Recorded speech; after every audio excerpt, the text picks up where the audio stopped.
নির্বাচন যত এগিয়ে আসছে, ঘাটাল লোকসভা কেন্দ্রের শাসক দলের প্রার্থী দীপক অধিকারী ওরফে দেবের বিরুদ্ধে একের পর এক অডিও ভাইরাল করে আক্রমণ বিজেপি। এবার অডিও ভাইরাল দেবের সঙ্গে এক মহিলার কথোপকথনের, যেখানে মহিলা অভিযোগ করছেন দেবের কাছে যে দেবের প্রতিনিধি রামপদ মান্না চাকরি দেওয়ার নাম করে টাকা নিয়েছে, ব্যবস্থা নেওয়ার অনুরোধ করেছেন ওই মহিলা। এই অডিও শুক্রবার 17 মে সকাল থেকে ভাইরাল হয়েছে। ওই ভাইরাল অডিওটি ঘাটালের বিজেপি প্রার্থী হিরণ চ্যাটার্জির এক্স ও ফেসবুক হ্যান্ডেল থেকে শেয়ার করা হয়েছে। যদিও এই অডিও সত্যতা যাচাই করেনি আজ তাক বাংলা। এমনকি এই অডিও নিজের ফেসবুক পেজে শেয়ার করে হিরণ লিখেছেন, গত 2 বছর ধরে যা বলে আসছিলাম এই অডিও ভাইরালটি কি সেটি? তাহলে উনি তো সব কিছুই জানতেন। না জানার মেকি অভিনয়টাই কি সৌজন্যতা? মানুষ বিচার করুক। যদিও একই সঙ্গে হিরণ এটাও উল্লেখ করেছেন যে ভাইরাল অডিওটি একটি সোর্স থেকে পেয়েছেন, অডিওটি ভেরিফাই করেননি।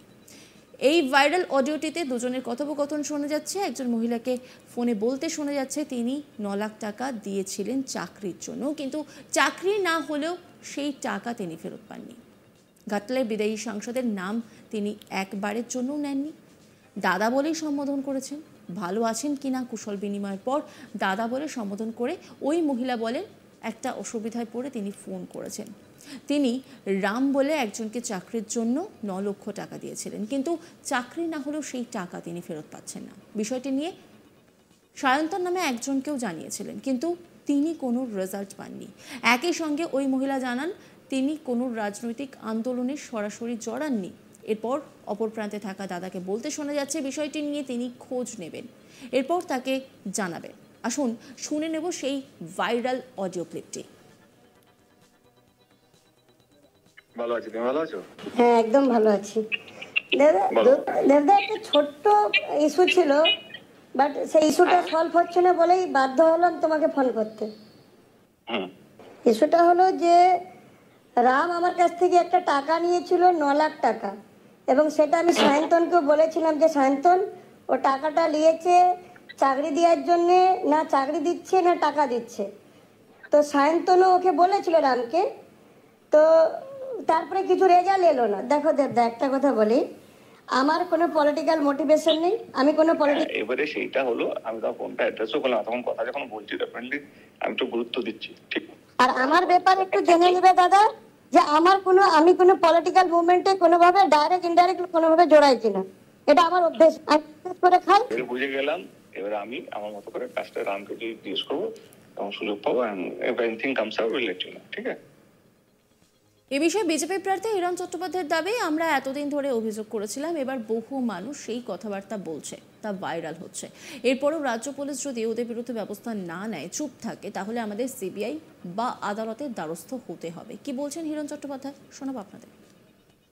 দেখুন, এই যে এতদিন ধরে যে অভিযোগগুলো আসছিল এবং উনি অস্বীকার করছিলেন যে উনি কিছু জানেন না, আমি যে অডিওটা ভাইরাল হয়েছে, যে অডিওটা আমি পেয়েছিলাম, সেই অডিওটা ভাইরাল অডিওটাকে আমি পোস্ট করেছি, যেখানে উনি নিজে বলছেন, আশ্বস্ত করছেন প্রার্থী বা যাকে হোক যে না কোনো চিন্তা করো না, আমি নিশ্চয়ই রামকে জিজ্ঞেস করবো। একদম পরিষ্কার বলছেন যে আমি রামকে জিজ্ঞেস করব কি হয়েছে, আপনার সঙ্গে কত টাকা তুলেছে, এবং আমি চেষ্টা করব আপনাকে জানানোর।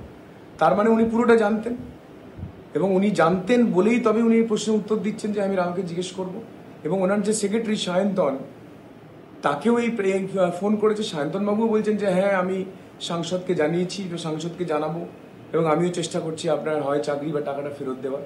তাহলে এই যে পুরো র্যাকেটটা, মানে ওনার কলকাতার পিএ সায়ন্তন, এখানকার পিএ রামপদ, এবং ওনার নির্দেশে যে পুরো র্যাকেটটা কাজ করছে, চাকরি বিক্রি করার যে র্যাকেট, গরিব মানুষের কাছ থেকে টাকা তুলে মিথ্যে আশ্বাস দিয়ে চাকরির নাম করে যে টাকাটা এত বছর ধরে তুলেছেন, সেইটা সাহস করে আমি 2.5 বছর আগে বলার পরে এখন একজন একজন করে মানুষ আসছেন, তারা অভিযোগ করছে। এরপরে যদি পুলিশ চুপ করে বসে থাকে, আমরা চাইবো যে এটা সিবিআই তদন্ত হোক। আমরা হাইকোর্টেতে চেষ্টা করব আমরা এটা করে পিআইএল ফাইল করার, বা যারা শুভানুধ্যায়ী আছেন তারা পিআইএল ফাইল করুন, যে আমরা চাই তদন্ত হোক। যে বারবার রামপদ মান্না, তার সেক্রেটারি, কলকাতা সেক্রেটারি সায়ন্তন, এখানে সুদীপ বাবু, এখানে শঙ্কর দলি থেকে শুরু করে সবাই একই কথা বলছেন যে এই মাননীয় অভিনেতা সাংসদের নির্দেশে পুরো কাজটা চলছে। তারপর যদি পুলিশ চুপ করে বসে থাকে, তাহলে তো সিবিআইকে এগিয়ে আসতেই হবে। মানে আপনি বলছেন রাজ্য পুলিশটা কেন্দ্রীয় এজেন্সিকে তদন্ত করা উচিত। না হলে কি করে জানবেন? মানে এত হাজার মানুষের জীবন, উনি তো বলছেন 7 কোটি টাকা, কত 100 কোটি টাকা আছে কি করে জানবো আমরা? আমরা তো প্রথমে একটা বিরাট বারুদের একটা ছোট্ট আমরা ধুলিকণা পেয়েছি, তাই না? তো সেখান থেকে যদি না হয়, পুলিশ তো চুপ করে, পুলিশ তো এফআইআরই নেয়নি। চন্দ্রকোনা থানাতে যে পরিবার গিয়েছিল এফআইআর করার জন্য, পুলিশ তো এফআইআরই নেয়নি। তিনি ইমেল করেছেন, তার কোনো জবাব দেয়নি এখনো। তো সিবিআই না এগিয়ে আসলে কে করবে? এই যে সমাজের পিছিয়ে পড়া মানুষ, গরিব মানুষ, তারা কোথায় যাবে বলুন? পুলিশ যদি সাহায্য না করে কোথায় যাবে মানুষ? আমাদের চেষ্টা করতে হবে সিবিআই করিয়ে আসল তদন্তটা করতে। এ প্রসঙ্গে অভিযুক্তের তালিকায় থাকা রামপদ মান্না বলেন, অভিযোগ ভিত্তিহীন, আমি এসব সম্বন্ধে জানি না। রামপদ মান্না তিনি কি বলছেন শোনাবো আপনাদের। দেবের সঙ্গে কে কথা বলছেন? আমাকে এইসব প্রশ্ন করে কি লাভ? আমি এই প্রশ্ন কি করে দেবের সঙ্গে বারবার কেন এরকম অভিযোগ করে? উদ্দেশ্য কোনো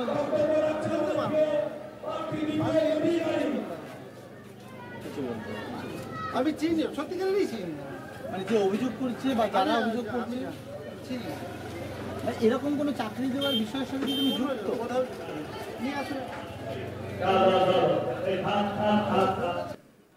তবে এই বিষয়ে দেবকে প্রশ্ন করা হলে তিনি বলেন, আমি শুনিনি, আমি এসব নিয়ে বলতে পারবো না। তিনি কি বলছেন শোনাবো আপনাদের। আমার কাছে কোনো এরকম কেমন ফোন, আমি আই হ্যাভ নো আইডিয়া। আমার কাছে কোনো এরকম কেমন ফোন, আমি আই হ্যাভ নো আইডিয়া।